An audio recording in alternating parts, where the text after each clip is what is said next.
Welcome to the first Danish track on the Global Innovation Partner at the Bengaluru Tech Summit. This is a very special day for us. Under the theme Next is Now. Thank you also to the government of Karnataka for making all this possible. During this hour, you will hear from 5 out of 27 Danish Karnataka-based super strong organizations. Technology-driven organizations, Novo Nordisk on sustainable healthcare innovation, SACCO on smart city and data safety solutions, LM Wind on the carbon neutral energy innovation out of Tumakuru, Designit on interactive smart city design solutions, and surely also Shaman Basia School on the Danish principles of learning in a tech-driven reality. And not least, also, Mrs. Somal, we have you here with us, for which we're so happy, and we look forward to hear your thoughts as well. We've been so pleased to work with you for the last year. I want to share with you very quickly, the Danish poet Hans Christian Andersen once said, and I'll quote, "Everything you look at can become a fairy tale, and you can get a story from everything you touch." The story of the smart city in a Danish perspective is nothing but a human city. It's not necessarily a high-tech in every inch, but when applied, it's applied with a purpose to improve the quality of life for the citizens of the city. And today also we build actually on 400 years of Indo-Danish history, where it meets the green future. And we'll build on the visionary of the latest Green Strategic Partnership, one of its kind, which was signed in September by the Danish Prime Minister Mette Frederiksen and the Prime Minister Modi of India. We'll also build on the last year's Smart City MOU agreement between Tumakuru and Aalborg. And that was an agreement that was secured with immense speed and accuracy among others of the government of Karnataka, the two ambassadors of Denmark and India, and all the city representatives from Aalborg and Tumakuru. As you may know, Denmark is the most digitalized country in Europe. And it goes back to the late 60s, where it started with the formation of a central database to use to identify all Danish citizens with the use of digital ID and to mandatory public sector digital post communication to avoid sending letters. And also available for the private sector in that sense. And to the introduction of major digital governance-based solutions, which has been running for the past 15 years. 95% of all Danes have internet at home. 90% of all Danes use internet daily. And over a 12-month period, almost 90% of the citizens interact digitally with the public authorities at least once. All in parallel with the tech revolution that started here in Bengaluru, has been running for more than 20 years, and has led to the positioning of Bengaluru as a top 3 innovation hub in the world, and also in the state receiving the highest amount of venture capital coming into India. As Honorable Prime Minister Modi expressed yesterday at the inauguration ceremony about the huge potential to make life better for every citizen of India, building on the technology and the digital structures, and I cite the best I can do. With the pandemic, India has witnessed a very large scale of use of technology, and where technology with a Digital India mission should no longer be seen as a government regulation of India, but as a way of life for all citizens of India. With this ado, Ms. Somal, I'm very happy to hand over the floor to you, and we're looking forward to hearing your thoughts. Thanks a lot. Thank you so much, Yeti, for the wonderful introduction and the words, and thank you for inviting us and having us as a part of this conversation. And I believe in KUIDFC, we have had one of the most fruitful conversations and progress with the Consulate of Denmark. And as far as I'm aware, our agreement and collaboration proposal is also in the final stages in the Government of India. So we would look forward to having you as a partner. And having said that, when I had spoken with the team in terms of the perspective that they would like from my side, the theme that I'm given to understand is design-led urban sustainability. and the focus was on health, education, and digital technology. So given that urban development, there are other verticals that deal with health and education. I will not delve too much into health and education, but I will speak about the urban infrastructure, the core urban infrastructure requirements, and the use of ICT across all of that. So to start off with, when we think of design, design is both a tangible and an intangible concept. So it is design in thinking, design in attitudes, design in our culture, design in the way we approach our projects, how we act on our projects, and it is a much it's a much larger, beautiful, and aesthetic concept to sort of bring some method to the madness and improve the way we do things. And in the context of urban governance and urban sustainability, some of the key infrastructure, some of the key infrastructure that we look at, or the services that we look at in the context of our cities. We look at road network and mobility, we look at stormwater drains, we look at solid waste management, the management maintenance of street lights, water supply and sewerage is a substantial component, citizen services, and of course we use then ICT comes in as an enabler, where it helps us better manage and have a better database, and it's more of the efficiency enabler. So we do a lot of the groundwork, and once we have laid the brickwork, that's when ICT comes in, which it helps us take it to the next level. So the city governance in India is not limited only to the stakeholders within a particular urban local body. The government, the state governments, and the government of India are very important stakeholders in city governance. And some of the perspectives or some of the questions that maybe we can ask ourselves in the context of today's theme is, are we a proactive, is our governance proactive, or is our governance reactive? And I don't think there is any right or wrong answer in these. It's in different situations. It's more about balancing act, about having a proactive governance or a reactive governance. In our governance structure, do we think first and act later? Or do we act first and think later? Whether we have a bottom-up approach or we have a top-down approach. And this becomes especially more critical in the context of decentralization of funds, functions, and functionaries, which is often spoken about in India and in the context of the Indian cities.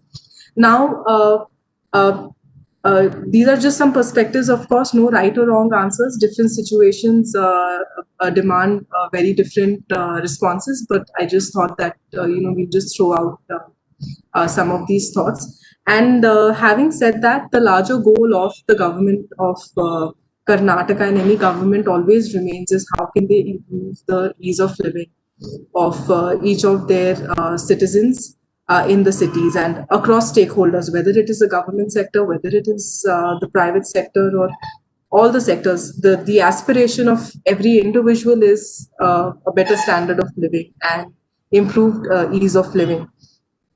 And building on that common goal, KUIDFC, on behalf of the government of Karnataka, on behalf of the Urban Development Department, has reached out to a lot of national and international stakeholders across academia, industry, and government to really have a culture of cross-learning and have a culture of collaboration. So we believe more in collaboration than competition. So we like all of our stakeholders, to be sitting across the table and, not have them sitting at opposite ends as competitors, because we really need to look at how we can build this network and how we can bring in complements, because each agency and organization has its own particular strength or weakness, and we must learn to appreciate and respect the same. And can I ask you to round up?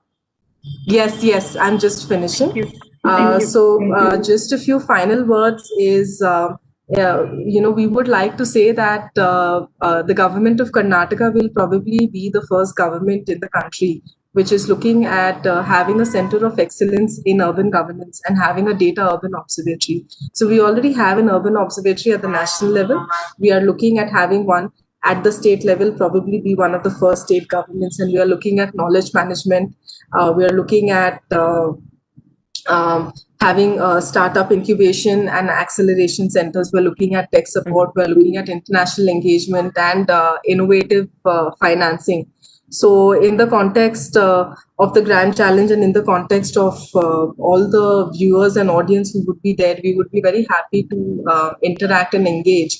And please have a look at the challenges we have thrown out in the grand challenge. It's across solid waste management, stormwater drains, and improving municipal governance and improving the finances. So we would love to have participants in that and even engage outside of this event. And thank you very much for having me. Thank you so much. Yes, we will move on to one of the Danish flagships, the iconic company Novo Nordisk, which is the long-time world leader in diabetes care. I'm very happy to welcome you, Lene, Corporate Vice President of the data center here in Bengaluru. More than 2,000 employees. You've been here, the company's been here since 2010. And I know we are running a little bit late, so I'll soon hand over the floor to you. Please go ahead. Thank you very much, Jette. So if there's anything you should remember now from my talk here, it's actually three things. So in India, there is unfortunately 77 million people with diabetes today.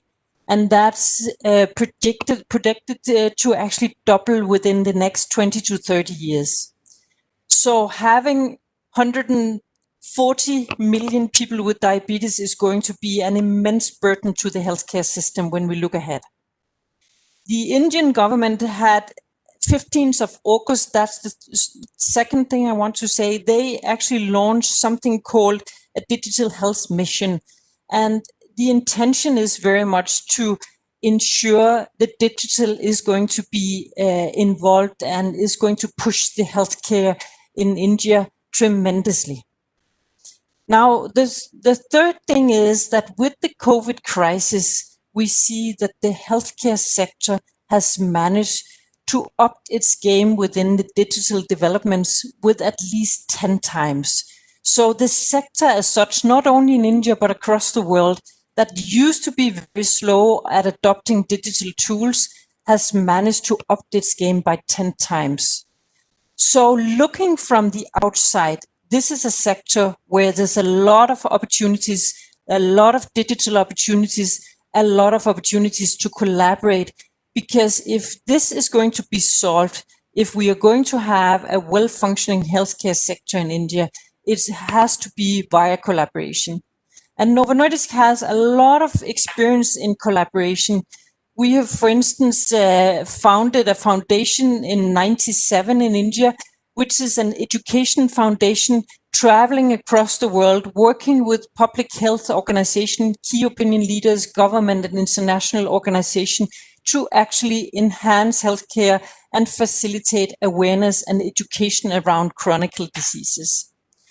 We've also have now for 10 years engaged in children with diabetes, where we have invested 40 million DKK. You can just multiply it by 10 to get it in INR, but focusing on children with diabetes, on education, on talking to the families, talking to the children. And most lately, we have a wonderful ambassador in the cricket player, Anil Kumble. He is so keen on driving this together with Novo Nordisk, and we believe by focusing on the children, we can actually do more. We've also in Goa worked a lot on awareness, capacity building and treatment initiatives. And till date, 50,000 patients have been counseled, and a lot of doctors are actually being involved and using this. And we are using our global expertise within chronic disease treatment to push for this project. Now, during the COVID situation, we've also had to, instead of having physical summits like we would normally have with doctors, nurses, politicians, whatever, we've managed to do something we call micro webinar, where we've had until now more than 2,500 micro webinars with more than 4,000 speakers. These are often doctors, virtual speakers, and with nearly 100,000 participants across India. So suddenly we see a magnitude by using the digital tools that we'd never foreseen. We've also, this industry has been known for actually detailing physically, going to the hospitals, meeting up with the healthcare professionals to actually present our products. What we've managed to do during COVID is to now remote detail. So we talk to doctors and nurses remotely, and we present what we believe are some of the most prominent offerings in this field. So the COVID pandemic has to some extent been a blessing in disguise, and for sure I agree it has been in disguise, to push for a technological step forward we'd never foreseen. And by collaborating, and especially collaborating around smart cities, we can start this development in the cities and then bring it to the rural areas later. So we believe that it's only through this collaboration and letting in as many as possible, no matter whether it's big pharmaceutical players like ourselves or small startups or governments or healthcare professionals, everybody are needed to actually handle a crisis like we see it is in chronic disease treatment. And we actually foresee diabetes to be one of the biggest elements in this crisis looking ahead for India. So we just open our arms and say we are willing to collaborate, and we are ready to collaborate, and we are ready to develop a lot more digital tools also going forward. So over to you, Jette. Thank you so much. And thank you very much for this. This is such an important area. Everybody talk about healthcare. This is very tangible in terms of what can we actually do instead of waiting until the very next years, but actually starting out tomorrow. Thank you very much, Lene. Now I'll move on to Sacco. Sacco is a 150-year-old Danish company, and with the headquarters in India, here in Bengaluru. And Sacco is in the business of protecting ideas, identity, data, information. Never been more important when we all go digital. I want to welcome Managing Director Ravi Sundararajan, and I hope I pronounce it correctly. You have been with Sacco from the very start in India, and we are looking so much forward to hear your ideas in terms of a smart city context and the data safety protection issue, which is so critical. Take it away, Ravi. Thank you for the opportunity, Jette, and good evening to all the participants. At Sacco, we actually say that it's a whole new world out there, and with Smart City, it's no exception. The way we look at smart cities, is that it is an ecosystem where there is a lot of connected systems. And we saw Mrs. Charulata talking about ICT, stressing so much about ICT. So it is an ecosystem where there is a lot of connected devices. We also see that it is an ecosystem where there are quite a lot of vendors that are putting together system, and a few system integrators that actually are bringing together the solution. And the challenge that they have is, in terms of costs and also in terms of time.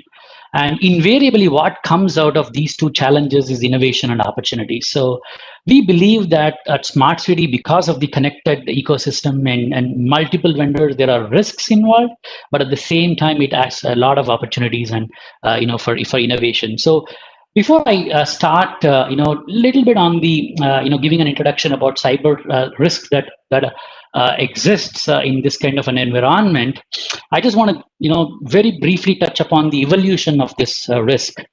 During the early ages of computing, I would say 95, when I say personal computing, the focus was more on virus protection at an individual level, right? To protect your program, to protect your hardware. And from there, it actually moved on towards IT and network security. And after that, as information started, as connectivity and information started with the digital revolution, we saw that there were people that were operating basically to make easy money to cause trouble. And we saw industrial espionage and stuff, and that's the kind of emergence where cybersecurity came in. Do we say that cyber we are risk free? I think history shows that it's not. We have numerous examples where city roads have gone into blocks because somebody hacked the network. We've seen blockages in the power system, etc. So there are a lot of examples. I don't want to get into it, but you can, if you do not design the system well and if you do not monitor, something as simple as a thermometer in your fish tank can compromise the data, and that's what happened to a casino. So moving on, right? In a smart city, the way I look at the risk, it actually comes in from three sources: people, process and governance, and infrastructure and technology. I'm not going to stress on people and process and governance, except saying that constant awareness, in people, when I say it's the people who implement the smart city, the users like me and you, and the vendors, constant awareness to the cyber threat that emerges. Process and governance, as I said, cyber risk or security risk is a business risk and a strategy risk. It's not an operational risk. So you need the highest level of cognizance to this. From an infrastructure risk perspective, from a smart city, I see there are different layers, right? In the ICT devices that we spoke about. The first layer is the field layer, where the sensors are. The second layer is the data communication layer, which can be wired or wireless. The third layer is the application, where the data is getting processed. And the fourth layer is where there is an integration between different information. And finally, the user layer, where the user is using information, but also could be inputting information. Extremely important when we are designing this to make sure that we have the latest compliant, cybersecurity compliant network that are there. We do a periodic assessment, we do technology monitoring, etc. So moving on, I would say it's all the more important, when you look at the way the ecosystem was earlier in one place, on premises, to now what we call as cloud, right? It's kind of completely distributed. So the risks are even more. So finally, touching upon how do we approach it, or how we recommend, the city to approach this is to recognize that this is a very, very important part of the ecosystem. The cyber risk exists. So it's important to correlate data. So a team that's constantly looking for, as we are educating ourselves, and we should understand that our enemies are educating themselves. They are finding newer ways to attack things. So it's important to correlate all this information that comes out. Extremely important to have very good framework and training and controls to prevent something, and constant monitoring, to have a very good SIAM system, security incident evidence reporting systems. Having a blue team that's constantly testing the system is important. And finally, a good detection. So correlation, prevention, monitor, and detect is an extremely important part of the solutions. And the last slide, so it's not all that bad, I mean, so far, but I also feel smart city, there are a lot of opportunities to innovate, right? At Zacko, we are in the business of protecting innovation as well as information, right? So from an innovation perspective, there is generally an assumption in a smart city, especially when you're putting together a lot of products, that, there could probably not be any innovation, but a lot of countries have, a lot of smart cities have proved that wrong. And I have a picture here of the Smart Gotland road project. I'm not sure if you know, where we have public vehicles, public transportation that actually don't carry batteries. Instead, they are powered by the road itself. And it is a patented technology. It's an incremental patent, what we call. Quickly, to close my presentation here, I think for every innovation, it's important that it has to have a novelty. It has to be novel. Second, it has to be non-obvious. The invention, it should be non-obvious. And third is, it has to have an industrial application. In a smart city, I would actually say that if we believe there is an incremental innovation that a city has found, then there are possibilities that we could have certain protection, for a smaller period. I mean, typically a patent is for 20 years, but you can see in Belgium and France and countries, they have a short-term patent. So at the end of as I wind up my presentation, I hope I am on time, Yate. But yeah, but I would say as I said in the beginning, the smart city is an immense innovation opportunity for a lot of companies to innovate, because they are under pressure from cost and time. But at the same time, because of these pressures, there is a lot of exposure when it comes to cyber risk. So it needs to be both needs to be managed. So with that, thank you for the opportunity.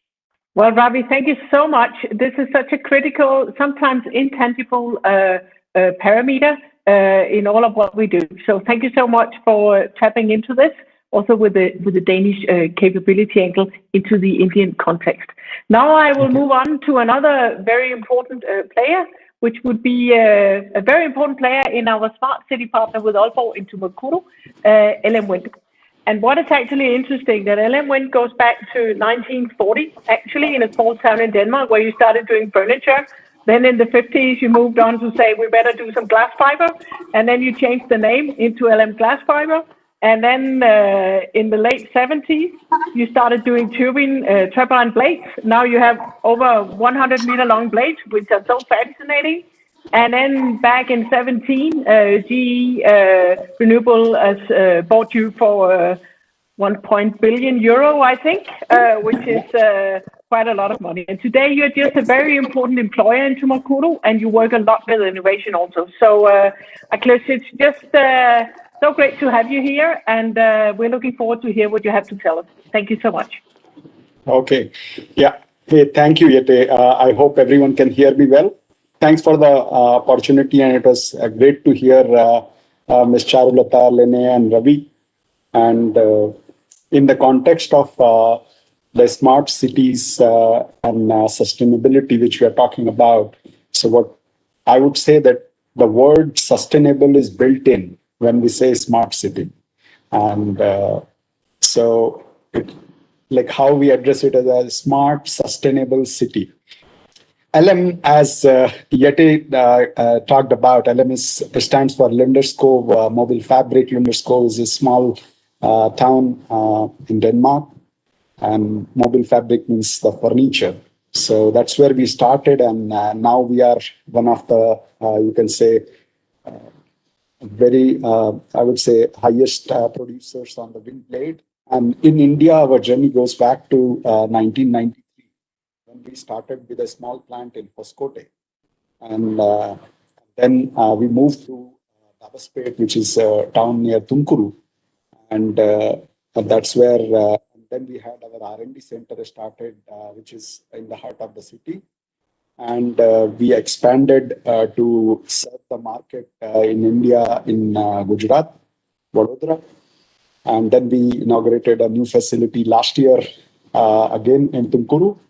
And we are expanding this year in Vadodara. And as you can see, we used to make a 13-meter blade with basically a complete manual process. And now we have an automated process, I would say, to a great extent on 83-meter blade, which we have recently produced last month in Vadodara. And so we have total factories and an R&D center. We have the team which serves the India and Asia Pacific market. In total, we have produced, you can say, the number of blades which power 10 gigawatt plus, you can say, electric output. And we have total of 4,000 employees. And so this just talks about the confidence as well as the partnership which Karnataka has had with the LM. And we have been collaborating with Yate and team on how do we help the Tumakuru Smart City mission, as most of our 60% of workforce that Dabaspet comes from Tumakuru city. So, and what does the sustainability mean for us? And I know that listening to the audience, this is something which is very clear that all of us understand that it is about the balance and in the three factors like the social, economic, and environmental. And So while we get into any of these in access, that is where that you can say other factors get disbalanced. So we need to be at the sweet spot, and that is what we define as the sustainability. And so we love the environment, but for us, the sustainability is how do we do it in a way that we can balance the social, environmental, and the economical factors. And with this in mind, we signed our pledge with the Compact Agreement in United Nations as part of that pact to work towards the carbon neutrality. And we achieved it in 2018 as the only wind company then. And this is something which we are really very proud of. And along with achieving this, what we want to make sure is that we are sharing what we have learned, because this is something we want to contribute. So we have put a detailed 10-step process on how the organizations can help, and we are offering our help to other industries as well. And how we define the carbon neutrality for us is it's about the balance. Like, what are the, you can say, the emissions which you are producing, and how you are offsetting that with the amount of, you can say, the green initiative we have, and how we define. It's a very, you can say, simple definition. Like when the raw material leaves the supplier place, that's the point we start measuring. And when our product leaves it, where the customer takes it, like a wind farm, where our blades go. So till that point, whatever energy consumption is happening, that is what we measure for our carbon neutrality assessments. And we do it in the 4 work streams. First thing is to publish the report on accounting for our greenhouse gas emissions every year, and you can find it on our website. And how do we reduce that in a way that we are optimizing the way we are using the energy in our factories, in our transportation of the blades, and also encouraging our suppliers. And then switching to 100% renewable electricity. And then whatever is remaining, how do we invest into the UN approved projects where we are able to, you can say, invest in the green initiatives to help the different regions within country achieve the neutrality. So this is an overall framework which we have and which you can find on our website, and which helps us achieve and measure and consistently deliver. I'm pleased to inform that GE Renewable Energy, leveraging what LM is doing, has decided that 2020 December, which is basically next month, the complete GE Renewable Energy would be carbon neutral. And by 2020, the complete GE, which includes the aircraft engines and gas turbines and many fossil fuel-based application, GE, our CEO Larry Culp, has said that by 2030, we are pledging for carbon neutrality. And that's a great commitment from the leadership.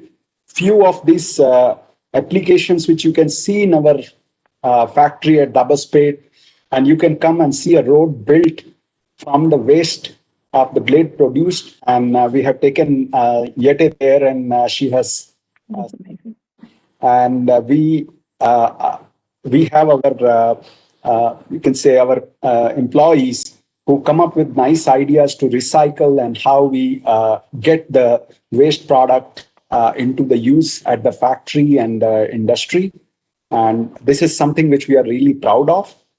And the other aspect on the social side, which I would like to, on the social front, we are actively, you can say, contributing to strike a balance in how we are hiring and how we are promoting the talent and driving a safe workplace culture, so that as we talk about sustainability is about better living together. And that is what we want to ensure for all. And our help is available to the other industries on how they can leverage these best practices. Thank you, Yate. So that's what I have. Well, thank you so much. It's just an amazing story, and thank you so much for sharing. I know this is just a quick snap, but it's just easier said than done. I will hurry on and move on to another very, very interesting Indo-Danish story. Peyus, and I'm not quite sure whether I pronounced it correctly. I've really practiced. Listen, Design It, it's a true fairy tale in its sense. It was founded back in Denmark in 91 by two Danes, and then bought by Wipro in 2015. You're down in Electronic City. You work with a capability which is actually a raw material, a Danish raw material, which is design. And we're looking very much forward to hear your views in terms of how you actually see that in a smart city context and from a technology-driven context also. So take it away, and we're looking forward to hear what you say. Hi, everyone. Thanks, Jete. I'm so excited to be here. And you're right, this is just amazing. We like to say that with Design It, we have a little part of the heart of Denmark right here in Bengaluru. So it's been a great collaboration. We've been part of Wipro for a few years now. So, I'll describe a little bit of what Design It does, what we do. And in that context, I want to share a couple of examples of the kind of things that we explore. And I really want to put it in front of the panel and people who are attending to see what kind of things we can do for our cities and for urban mobility. And often it is only limited by our imagination. So what is Design It? Design It is a strategic design firm. We look at design as a way to impact business strategy and people's happiness. And we believe that really what matters to people matters to business and governments and organizations. Design what matters is our mantra. And we believe everything can and should be designed. And if you don't design it, it gets done anyway. You may just not like the results. So we should consciously look to design everything. We are worldwide, about 17 offices all around the world, a lot of presence in Europe, in the US, really everywhere. So it's one of the largest firms of its nature in the world. We are super proud of the way it has grown out of Denmark and now everywhere. And we are a fully owned entity of Wipro, which means that we work with technologists day in, day out to implement human-centric solutions out in the world. And what I mean by that, I'll explain in a minute. So we do design of every kind. The way I think of it is that except for apparel design, we pretty much do everything. So we do digital design, we do service design, how organizations and customers interact. We do a lot of field research, we do brand design, we do a lot of industrial design, so designing physical objects in the world, and we'll do architectural work as well. So we go across the board, but we really focus on what is the experience challenge that needs to be solved. Whether it originates from business, whether it originates from the last mile connectivity. So let me show you. That's all about Design It. I hope you get some sense of it. But let me show you a couple of examples of the kind of work.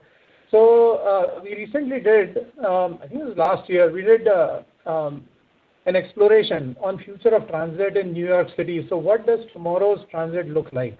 So as people keep moving to cities more and more, and I think the data is that in the next few years, more of humanity will live in cities than in rural regions.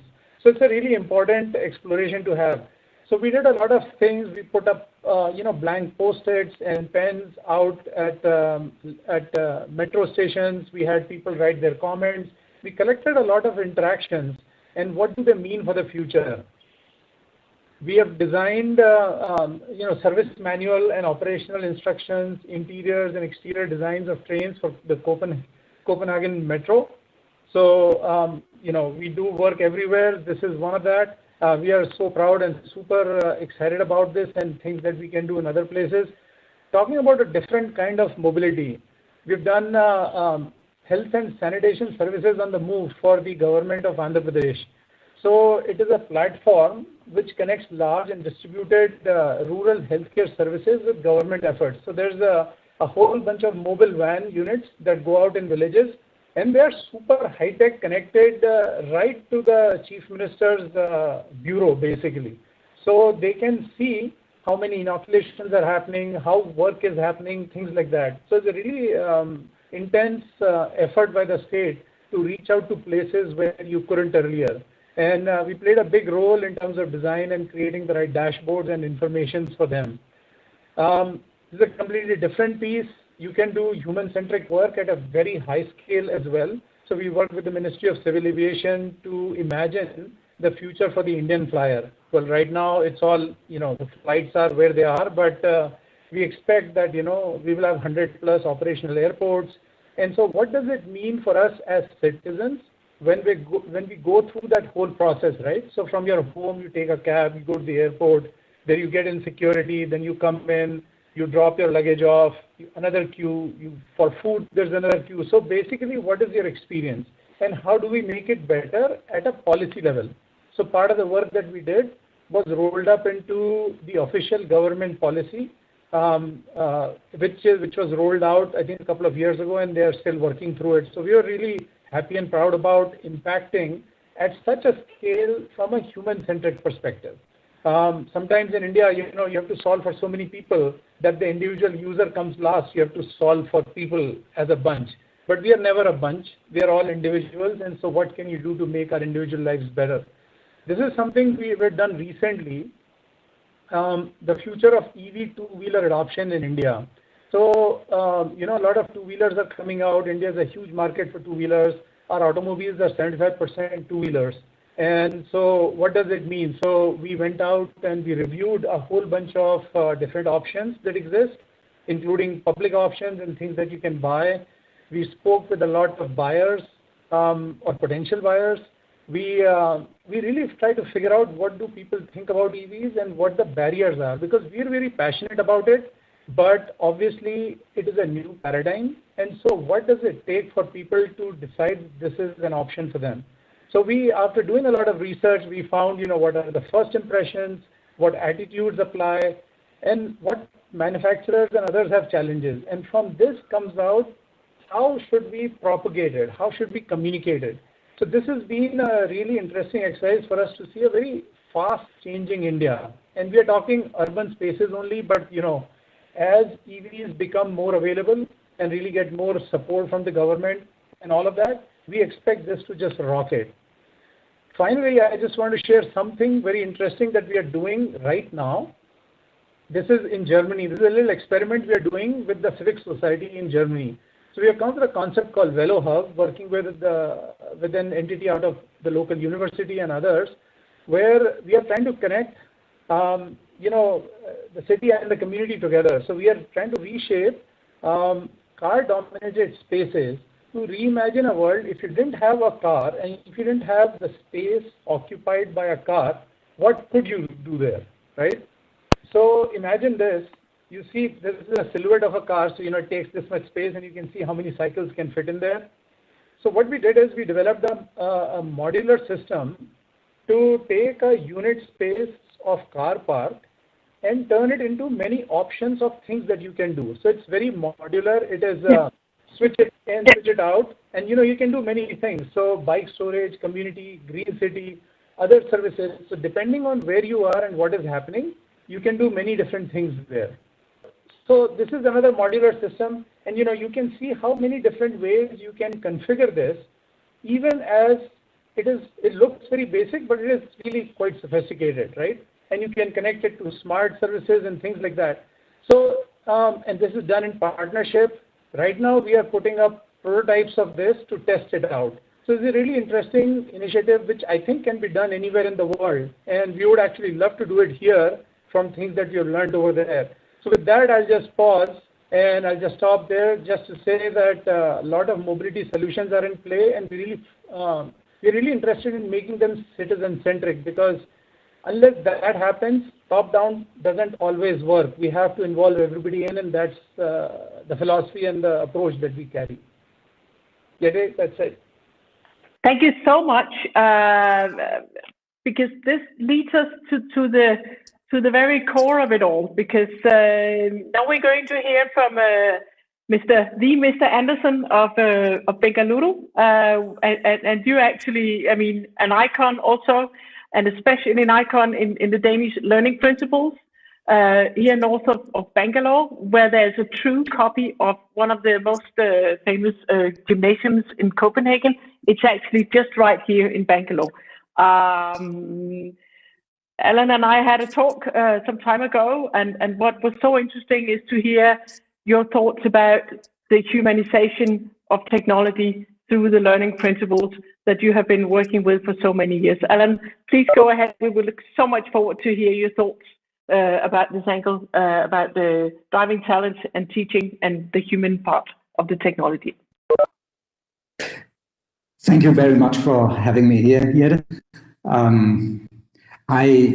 As Jette said, I was a principal in Copenhagen and was headhunted by a headhunting company in Mumbai for the Bhatia company in Delhi to set up a school in Bhatia city in Bangalore. And that's what I'm working on now. Unfortunately, we are only online, but we have a beautiful building and we look so much forward to showing it to all our children. What I will talk about is how schools can help smart cities to become even more smart, and how cities can help schools to educate students for the life in the 21st century. And the backbone of all of it is technology. Now we can open our schools in a way we haven't been able to do before. But first, very briefly about smart city, because I think it's important to underline what has been said before today, that a smart city is a city that gives the best background for people to live out their dreams, live happy lives, be part of a community, and of course, have a positive footprint on our planet. So a smart city for me is a city that is psychologically, socially, and environmentally sustainable. And tech, of course, plays a big role in that, but we need to remember all the time that the reason we have tech is to do something for people. I think everyone can agree that in any city, smart city or less smart city, that every city should have a school. In this context, I think it's important to say that, yes, it's always better to have a school than to have no school. But in order to be a real part of building up a smart city, we need a new kind of school. In Denmark, we call this concept the open school. And the open school is a school that is in permanent to the world outside the school. The children work in collaboration with people outside the school. People from outside the school come and help the children as learning resources for them. After closing hours of the school, the community comes and hold meetings, have cultural events, and so on.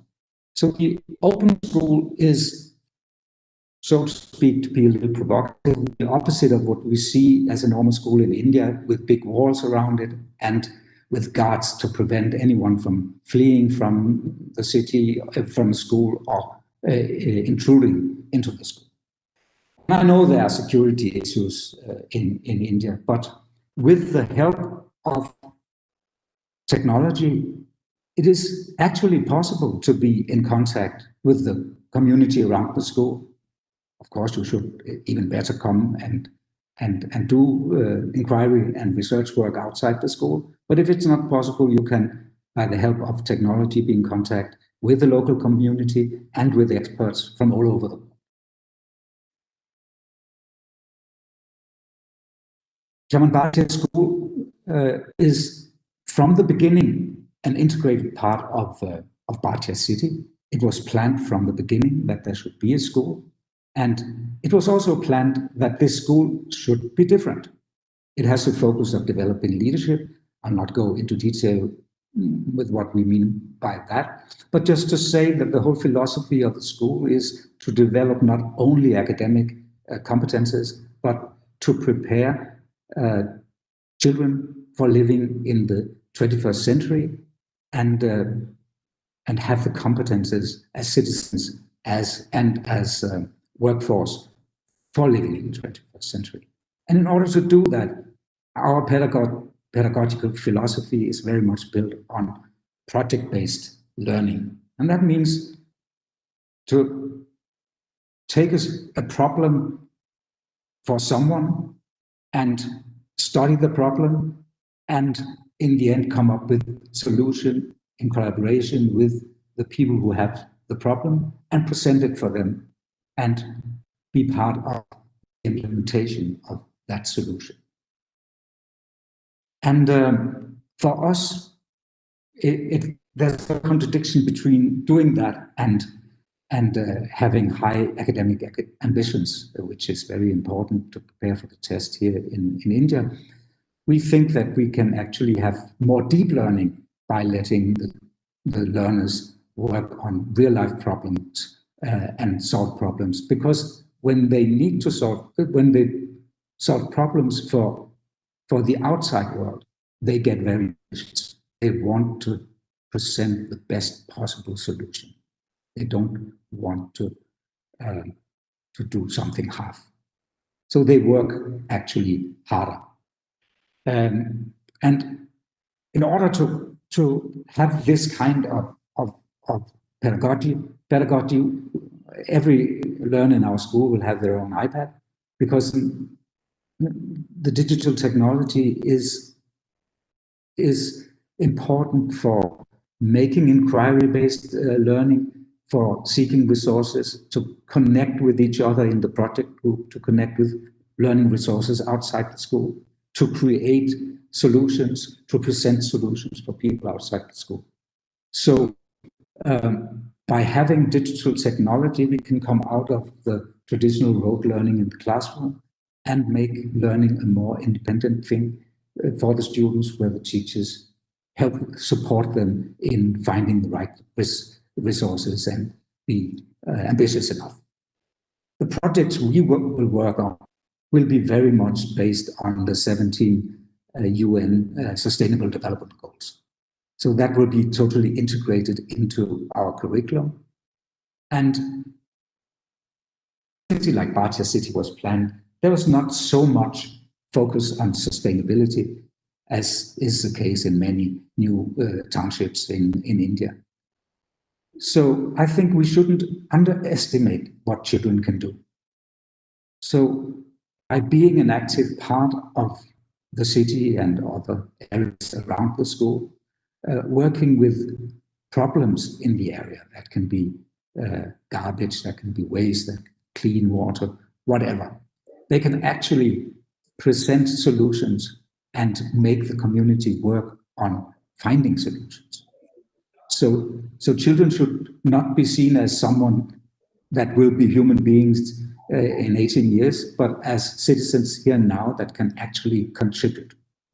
A school can only work like that if the people outside the cities, the school are stakeholders and want to help. So schools need to create a network around the school. So the city community can actually be an important resource for the school to help the school educating the children for the 21st century, because they know what is out there. They know the problems. They know how to network to create solutions for the problems. So therefore, the school can be an important element in creating a community and because they can focus on that, and they can be the place where people meet to actually have a community. And I think the city will benefit from having children, provoking them with creative solutions for problems that the grown-ups have given up solving. So it can be mutual benefit for the school and for the city. I was not talking so much about technology directly, but it underlines, lies under everything I say, that it can't be done without technology. So thank you very much. Thank you. Well, thank you, Alan, so much, because we can't do anything if we don't educate, and it's also a lifelong learning thing. So thank you so much for contributing. I will round up very, very quickly because time is running out. I'll say next is now. We're building ahead for the next 30 years. The organizers said during our inauguration yesterday. And what I just want to say, that everybody talks about the very special phenomenon of happiness. And I just want to quote, just before we close down, a foreign family living in Denmark talking about inspiration, that Denmark is by no means a perfect utopia, and our country faces issues like any other country, but we believe that Denmark can be a source of inspiration for how countries can increase quality of life for their citizens. So the human element into the technology and into the smart city solutions. I hope that this hour has been presenting how we combine these things from a Danish perspective, but into an Indian context. Thank you so much, everybody, for contributing. I'm so happy on behalf of Denmark, and thank you also to our teams from EY and from the Innovation Center in Denmark who has helped us with this. Thank you, everybody. I wish you a lovely weekend, and thank you very much.